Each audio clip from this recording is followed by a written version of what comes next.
Está ali escrito para você a definição. A palavra mágoa, ela tem uma definição que a sua palavra, a sua existência, ela decorre do latim e ela se origina da palavra mácula. Ela representa, portanto, um sentimento de desgosto, de pesar, uma sensação de amargura, de tristeza, de ressentimento. Portanto, mágoa não é uma doença. Mágoa não é doença. Mágoa é um sentimento. Mas ele é um sentimento que, se não for bem administrado, aí sim ele pode gerar doenças. Aquilo que nós chamamos de doenças psicossomáticas. E algumas dessas doenças, elas aparecem na forma de tumores. Alguns tumores, algumas formas de câncer, elas são provenientes, elas vão ter a sua origem lá, no sentimento. E esse sentimento é mágoa. Muita gente chama mágoa do que está ali, de desgosto. Tem gente que chama mágoa de ressentimento. Mas a mágoa, ela pode receber esses nomes, mas ela é identificada na nossa vida como esse dissabor, como esse sabor amargo, se você preferir assim. Pastor Flávio, será que eu tenho amargura? Será que eu estou magoado? Isso quem pode dizer é você.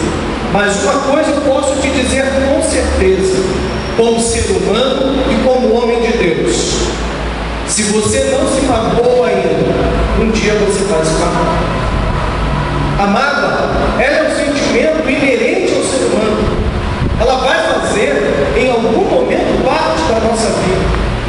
Mas ela não nos destrói se eu souber como lidar com essa mágoa, com esse sentimento. Existem momentos na nossa vida que são momentos ruins, momentos amargos mesmo, que geram em nós tristezas, dissabores. Então eu vou precisar me blindar, eu vou precisar entender esse dissabor para que eu possa tratar dele e passar por ele. Como eu passo pelas dificuldades comuns inerentes à vida, eu também vou ter que passar por esse sentimento, conviver com ele, sabendo que eu preciso diminuir a cada momento a ação dele, para que ele não me mate, para que ele não me destrua, para que ele não vire ou se manifeste, melhor dizendo, através de uma doença, através de uma enfermidade. Então que fique para você nesse primeiro momento, querido, essa definição. Alguns dicionários costumam dizer até que mágoa é como se fosse uma nódoa, uma mancha.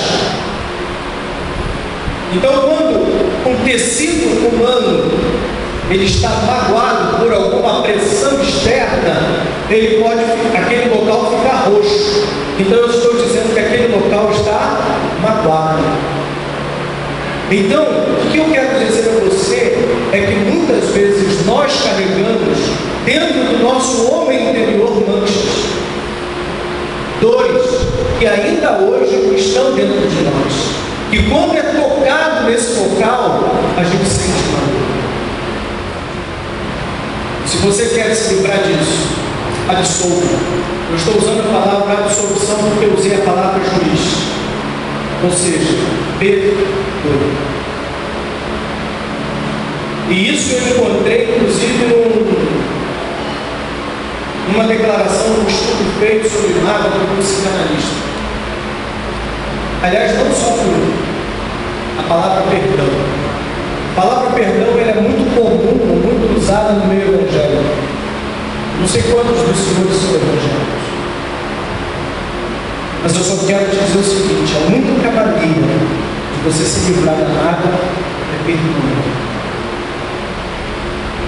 O que é perdoar? É esquecer? Não.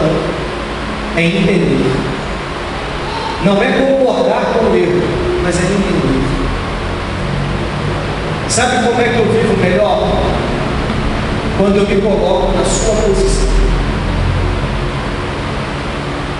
Se o irmão Celso me dá uma palavra meio atravessada, eu não gostei, a minha atitude, como um ser humano equilibrado, saudável, emocionalmente falando, é até engolir atravessar. Mas é depois respirar fundo, não agir precipitadamente e tentar entender o porquê. Quando eu começo a tentar entender o porquê, me colocar no seu lugar, eu não vou tomar uma ofensa para mim. Portanto, eu não vou deixar mágoa nascer dentro do meu coração. E se você me perguntar, pastor Flávio, isso é muito bonito, e se a pessoa estiver errada? Ainda que ela esteja errada, eu só vou tomar a ofensa se eu quiser que essa ofensa seja minha. Eu recebi um e-mail que mostrava, falando sobre relacionamento,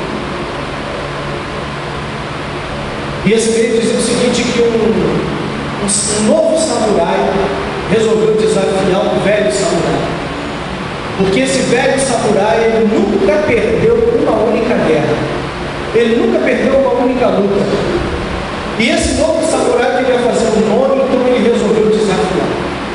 Então foi marcado o dia do confronto, e o velho samurai e o novo samurai se colocaram frente a frente, se cumprimentaram, e o velho samurai, depois do cumprimento, permaneceu na mesma posição. Sequer tomou a posição de ataque, muito menos a de defesa. E o novo samurai, então,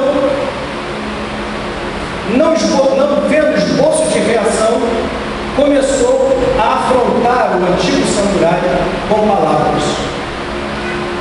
E diz a história de que ele passou horas a fio falando os maiores impropérios, e o velho samurai estático.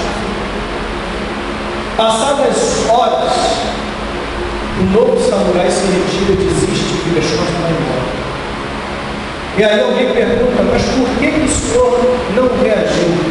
E ele disse o seguinte: as ofensas são como presentes. Alguém entrega o presente, ele só passa a ser seu quando você pega e leva para casa. Assim é a ofensa, ela só é sua se você recebe e coloca dentro do seu coração e leva para casa. Como eu não recebi, aquele presente não era meu, pouco se me deu, eu não posso reagir, não é meu. Entendeu? Sabe como é que eu me livro da mágoa? Como é que eu me blindo da mágoa? Não recebendo as ofensas que me fazem.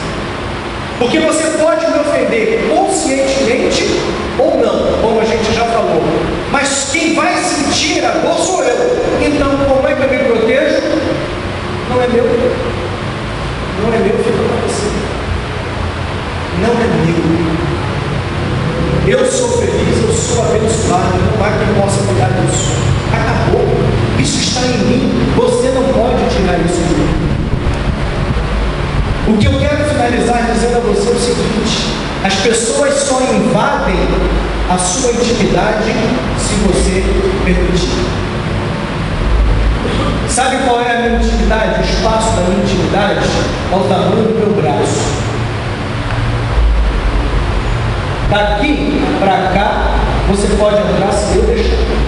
Daqui para lá você para. A minha intimidade tem esse tamanho aqui. Ou você vem para dentro da minha intimidade, ou você está fora da minha intimidade. Quem dá esse espaço sou eu para mim, quem dá esse espaço é você para você. Portanto, meu querido, você só vai se transformar numa pessoa magoada, você só vai viver amarguradamente se você quiser. E se você tem uma mágoa hoje contra alguém, perdoe essa pessoa. Procure entender os motivos que levaram essa pessoa a lhe magoar. E ainda assim, se você entender que ela estava errada, seja, entre aspas, superior. Qual superior que eu quero dizer? Ame-a acima de todas essas coisas.